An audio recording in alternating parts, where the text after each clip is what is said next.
Ok, c'est bon? Oui, allez-y.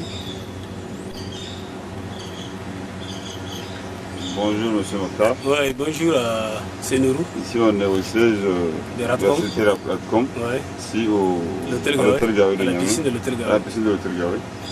Donc est-ce que vous pouvez me dire qu'est-ce que c'est que Radcom? Oui, en fait Radcom c'est moi-même, mon nom c'est Mokhtar, mais Mokhtar quand il dit ça à l'envers, ça donne Radcom. Donc c'est mon propre nom que j'ai pris pour donner à cette invention. C'est une invention technologique entrant dans le cadre de l'amélioration des conditions de vie de l'homme et de son environnement. Nous sommes donc à l'ère de la mondialisation et de globalisation, aussi à la recherche de différentes solutions aux différentes crises environnementales. Pour donc cette raison, nous avons construit cette technologie. Elle entre dans ce cadre-là pour une solution globale. C'est donc la raison pour laquelle nous l'avons exposé ici à la piscine de l'hôtel Gaoui, dans le but de porter ça à la connaissance des participants au séminaire national, international, afin donc de promouvoir ça davantage au niveau national et international. Donc, selon vous, en quoi votre société peut-elle contribuer pour l'environnement? Parce que vous parlez dans l'environnement.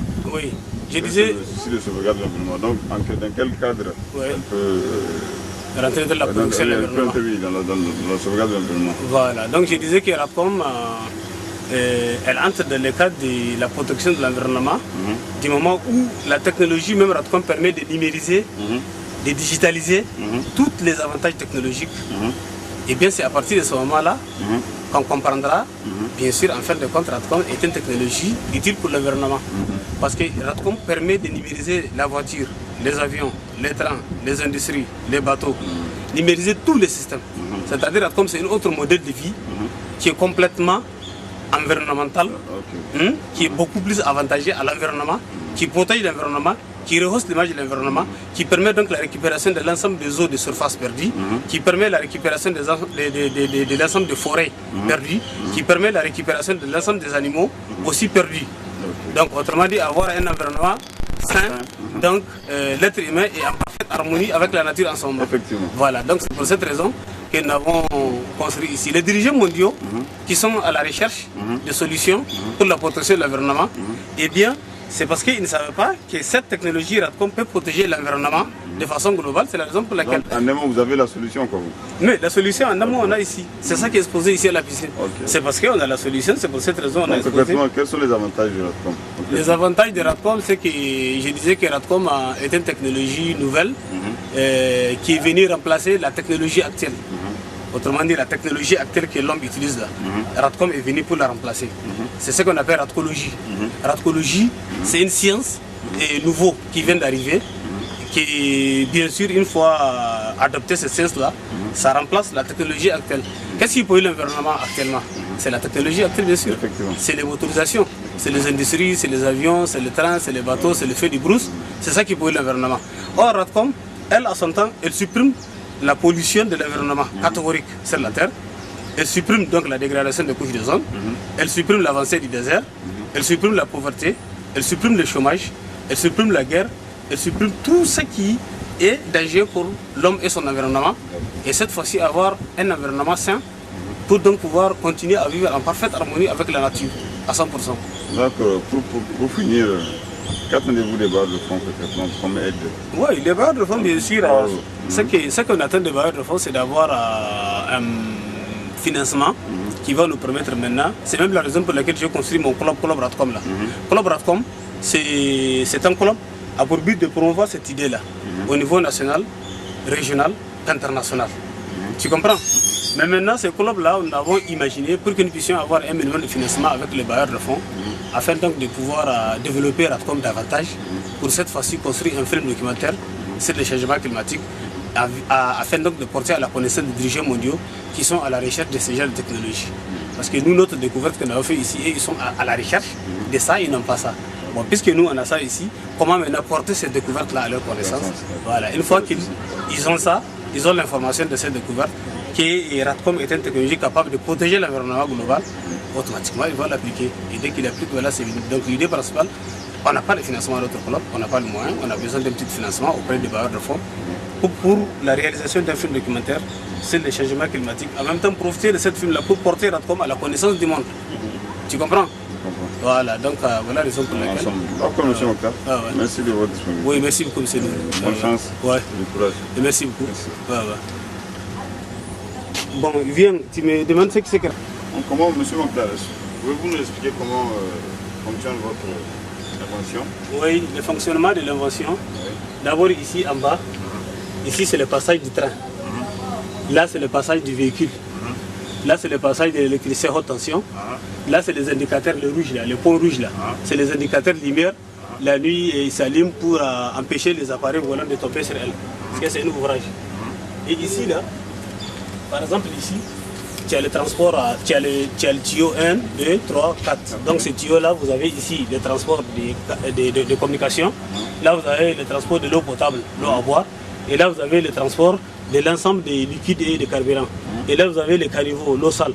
Donc autrement dit que ça c'est des pipelines qui sont enfoncés dans le sol, qu'on a essayé de suspendre pour mettre ici. Donc désormais ces pipelines qui sont dans le sol là, ils sont ici en haut. Et donc cette raison, voilà comment ça fonctionne vraiment. Et là vous avez le barrage hydroélectrique ici là. Un barrage, deux barrages, 3 turbines, 4 turbines qui produit donc de l'énergie. Ça c'est pour la production de l'énergie. Mais maintenant la maquette n'est pas encore finie, c'est au stade embryonnaire. On a besoin de juste un petit appui auprès de nos collaborateurs, les bailleurs de fonds, pour pouvoir donc développer davantage cette technologie. Oui, chef.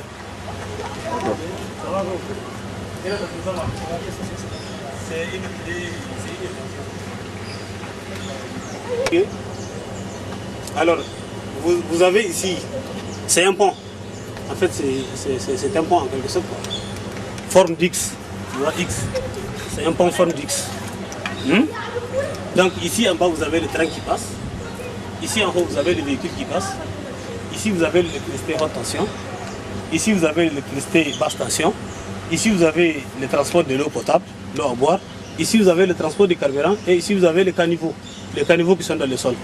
Et là vous avez l'habitat des gens, les gens vont habiter ici de là à là, c'est l'habitat. Par exemple une famille peut habiter ici, deuxième famille ici, troisième famille ici, quatrième famille là-bas et cinquième famille de l'autre côté. Donc, en quelque sorte, c'est un pont qui regroupe l'ensemble des moyens technologiques à la fois, pour numériser tout. Le bas du sol, c'est là, le bas du sol? Oui, le bas du sol, c'est là. Ça c'est le niveau sol. C'est surélevé? Oui, ça, c'est le niveau sol. Là, c'est le niveau haut. Maintenant, les rouges, là, les ponts rouges dont vous voyez, là, c'est les indicateurs, quoi. La nuit, on les allume pour empêcher donc, les avions qui volent pour tomber sur le pont. Les habitants, ils ont besoin de... Les habitants sont suspendus en haut. Maintenant, désormais, ici, tout le monde est suspendu en haut. C'est un monde suspendu, quoi, si tu veux. Et comment ils montent? Et en haut? Non, ils sont définitivement en haut, ils ne descendent plus en bas. Les bas n'a plus maintenant des gens, la terre est libre. On va casser tous les bétons qu'on avait sur terre là, avec tous ces avantages technologiques qu'on avait là. Ça c'est une science qui vient remplacer la technologie actuelle. Actuellement, c'est que nous sommes en train d'utiliser les avions, les voitures, les trains, les vélos, les motos, les aéroports, les hôtels, les hôpitaux, les ponts, les ouvrages, tout ça là, ça va partir. C'est une vieille technologie. C'est démodé. Maintenant, il faut avoir une nouvelle technologie et c'est ça que les dirigeants mondiaux sont en train de faire. Les G8 là, les réunions qu'il faut, ils cherchent une technologie. Et que tout le monde va vivre en hauteur. Tout le monde va vivre comment on appelle, en union.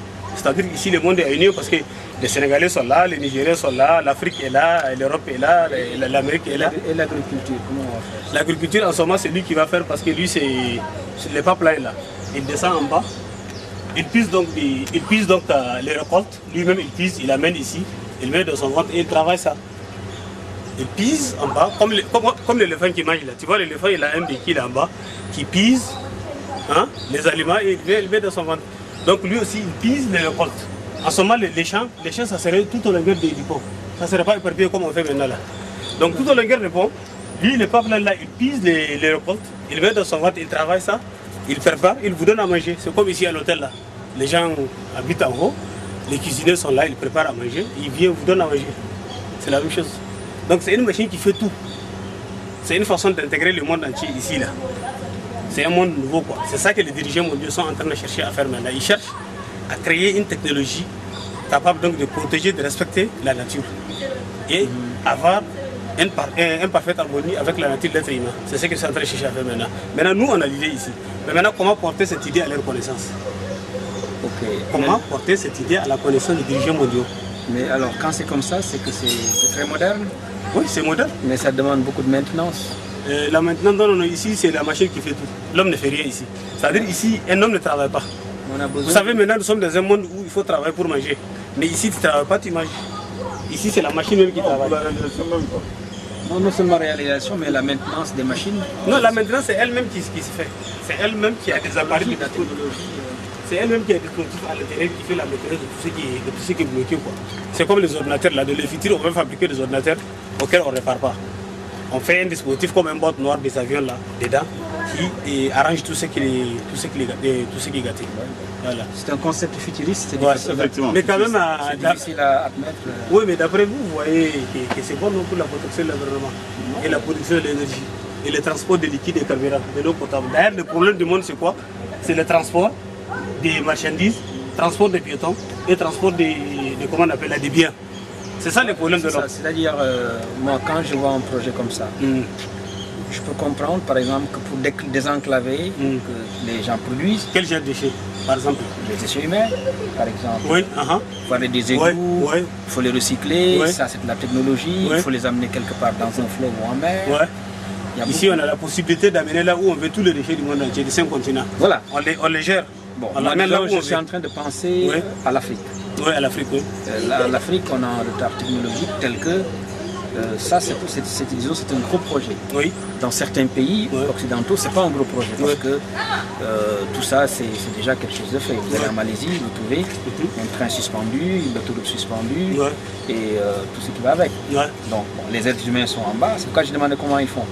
Parce qu'il faut qu'il y ait l'ascenseur pour monter. Pour monter en haut et descendre en bas. Voilà. Et ça, déjà, c'est déjà la même. Oui, mais nous, ici, on n'a pas besoin de l'ascenseur pour monter et descendre. Nous, on est définitivement en haut. On n'est plus en bas. La terre, là, ce n'est que les animaux et les arbres comme ça. C'est tout. La terre, là, c'est trop sale que l'homme va vivre là-dessus. C'est pas la peine que l'homme va vivre avec la terre. L'homme et l'animal, ils sont tous sur la terre, on marche ensemble. C'est pas bon. Comme on est intelligent, il faut qu'on montre aux animaux qu'on est intelligent. On a construit un monde suspendu. Nous, on est en haut et ils sont en bas. Les animaux, les arbres, les forêts sont en bas et nous, maintenant, on est en haut.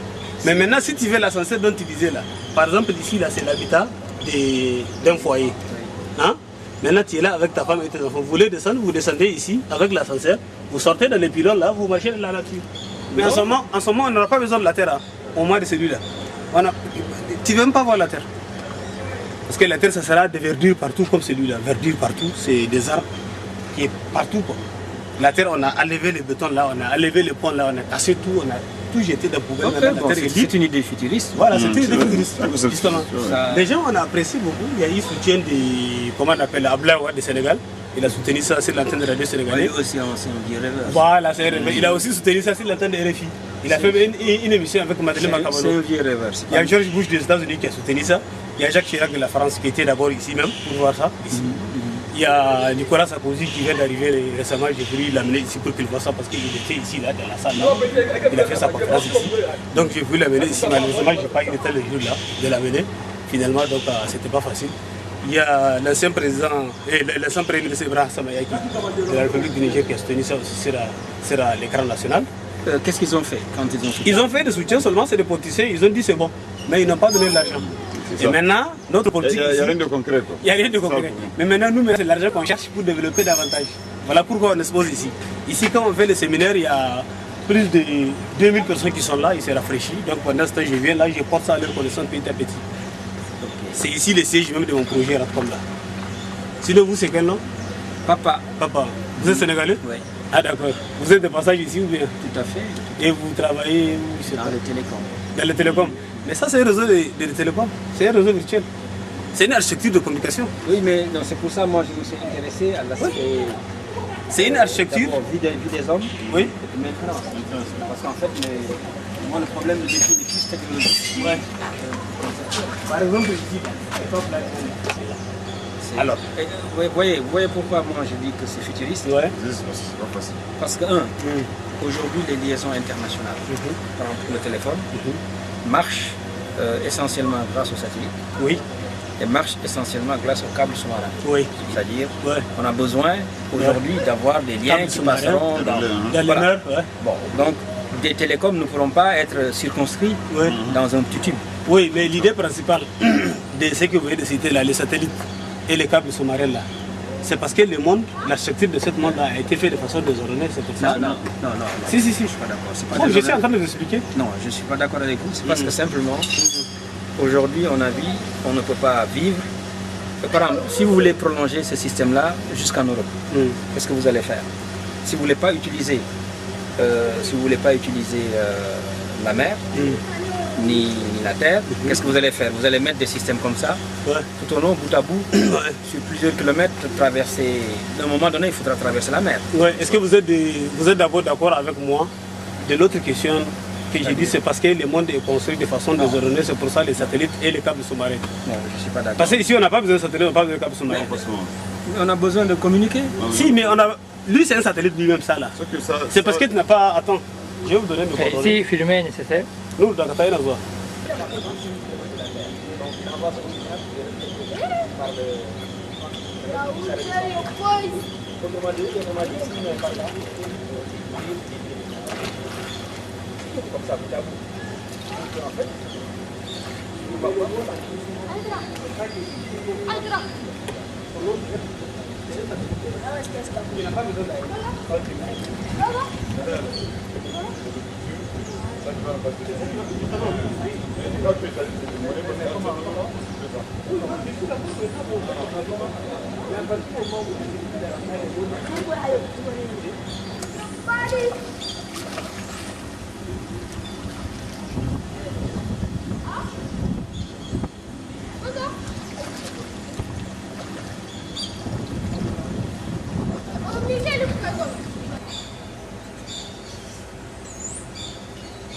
C'est vrai? Ok. Bon, on sort. Il a demandé donc à le CI de Ratcom là, qui est exposé ici depuis 10 ans. Est-ce que vous, d'après vous, les clients qui viennent se laver ici à la piscine, ils s'intéressent à ça ou ils ne s'intéressent pas à ça? Non, moi, ce que je sais, c'est que c'est vraiment, ils s'intéressent à ça beaucoup. Oui. Mais malheureusement, c'est une exposition qui date de 10 ans, comme vous dites. Clair, mais nous, personnellement, qui sommes ici, on ne peut pas donner des explications là-dessus. Justement. Et vous n'êtes pas sur place pour donner des explications. Donc, on les voit. C'est l'un des raisons qui a fait que je cherche un financement avec les bailleurs de fonds pour pouvoir faire un légende. En tout cas, moi, je sais que ce qui est sûr, c'est qu'il y a beaucoup de clients qui sillonnent, qui regardent ce que c'est. Mais nous, moi, je ne peux pas donner des explications là-dessus. Parce que c'est trop technique. C'est trop technique. Donc, il faut toi, et toi, tu n'es pas présent. Oui, ça c'est clair. C'est un manque de moyens. Mais maintenant, je vous assure que si les bailleurs de fonds m'ont donné de l'argent, je vais essayer de faire une nouvelle maquette et je vais faire un légende grand pour déposer là pour que tout le monde soit satisfait. C'est bien. Donc, bonne chance. D'accord, merci beaucoup. Merci, bonne chance. C'était nous. Quelles sont vos dernières impressions par rapport à votre appel que vous voulez lancer et avec vos souhaits? Donc, en un mot, est-ce que vous pouvez nous dire vos derniers mots, vos attentes réelles par rapport aux bailleurs de fonds? Oui, en un mot. Concerne le financement de votre projet. En un mot, les attentes réelles auprès des bailleurs de fonds, c'est que les bailleurs de fonds, on ne peut pas les obliger d'investir l'argent, même si on est en train de faire quelque chose d'intéressant qui peut avantager les 5 continents. Mais ce n'est pas une raison de bousculer donc les bailleurs de fonds pour qu'ils puissent injecter de l'argent. Mais à ma connaissance, c'est qu'à cette ère où nous sommes dans l'ère de la mondialisation et de la globalisation qui impose un processus de l'évolution scientifique. Pour donc cette région, les dirigeants mondiaux se concertent pour mettre en place une politique internationale visant donc le développement durable. Alors, notre projet intitulé Ratcom, il s'inscrit dans cette logique pour une solution globale, c'est-à-dire que le projet résout les problèmes globaux qui préoccupent notre environnement et qui préoccupent les G8, les dirigeants mondiaux, le sommet mondial de l'environnement, et etc. aussi. Parce que pourquoi je dis etc. c'est qu'en dehors de tout ce que les dirigeants mondiaux cherchent à résoudre comme problème, le projet Ratcom résout, aussi, ils suppriment le tremblement de terre. Ils suppriment donc la dégradation du sol. Ils suppriment l'avancée de l'or. Ils suppriment le cyclone. Ils suppriment le Katrina. Ils suppriment le tsunami. Ils suppriment le réchauffement climatique. Ils produisent de l'énergie illimitée. La production de l'énergie propre illimitée. Dans notre projet, il y a ça. Il y a une révolution folle de l'ensemble des avantages technologiques, autrement dit de l'ensemble des moyens technologiques. Même si tu veux du côté Internet, il y aura une révolution encore, parce que cette fois-ci, il y aura des écrans baladeurs. Cette fois-ci, avec la technologie Ratcom, il y aura des écrans qu'on appelle les écrans baladeurs. Par exemple, maintenant, comme tu viens, tu veux ouvrir ta session, tu mets ton nom, ton login, ton mot de passe, tu ouvres ta session. Non, nous, on a dépassé le stade là. Nous, c'est une page que tu appelles, elle vient, elle s'arrête devant toi. Tu lui as dit simplement oui, c'est moi, et voilà ce que je veux que tu dis à l'autre. Elle trimballe l'information dont tu sors dans ta bouche pour éjecter de l'autre côté. Au lieu que ce soit analogique. Parce que l'ordinateur, maintenant, si tu veux, c'est analogique, il faut écrire. pour envoyer. Mais ici, là, tu l'appelles juste, tu dis Radcom. Par exemple, moi, ma page, ça s'appelle Radcom. J'appelle Radcom, la page Radcom, elle vient, elle se garde devant moi, la page d'accueil de Radcom. Elle vient devant moi. J'ai dit, voilà, je voudrais que tu dis à monsieur Intel, ou monsieur Nour, par exemple, dis-lui que voilà, je suis là, je voyage, je suis machin, je suis ceci, cela. Automatiquement, elle pique l'information, elle balance là-bas. Tu n'as pas besoin de toucher les claviers. C'est la haute technologie, c'est une révolution folle. Oui. Voilà, folle même pas révolution seulement, c'est une révolution folle de l'ensemble des avantages technologiques.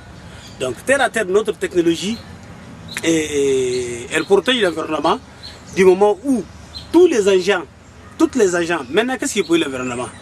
C'est l'effet du brousse. C'est les agents motorisés, à savoir les motos, la voiture, les trains, les bateaux, les avions, les fusées et les volcans, et aussi donc les industries. Mais nous, tout ça là, on va numériser, on va digitaliser. Les industries là, au lieu que ce soit mécanique, pour faire du frottement, nous on n'a pas de frottement, nous c'est des circuits électroniques, pour produire donc comment on appelle là, des productions dans tous les domaines. Donc voilà, en gros. Donc, votre projet, c'est un concept futuriste. C'est un concept futuriste bientôt, et c'est bien sûr, c'est ce que les dirigeants mondiaux cherchent à faire. Les dirigeants mondiaux cherchent à inventer une technologie nouvelle, capable donc de révolutionner l'environnement. Donc à travers Radcom, on peut récupérer l'ensemble des eaux de surface. Les lots perdus là, on récupère tout. Tout ce qu'on avait perdu comme les forêts là, on récupère. Tout ce qu'on avait perdu comme l'écosystème là, on récupère de A à Z. Autrement dit, c'est pour ramener le monde tel qu'il a été créé par les bondiers. Mais maintenant, ce sont nos avantages technologiques qui ont détruit ce monde-là. Alors nous, maintenant, on revient pour construire notre avantage technologique qui remplace ces avantages technologiques fléaux parce qu'ils ont détruit l'environnement. Voilà donc l'idée principale. Alors donc c'est pour cette raison que nous avons un appel à lancer envers les bailleurs de fonds de nous porter leurs contributions davantage afin donc de pouvoir monter un film documentaire sur les changements climatiques dans le but de porter cette idée à la connaissance de tous les 5 continents afin que donc nous puissions révolutionner l'image de l'homme et de son environnement de façon non globale. Et c'est toute l'étendue traitable de la planète. Je vous remercie beaucoup, monsieur.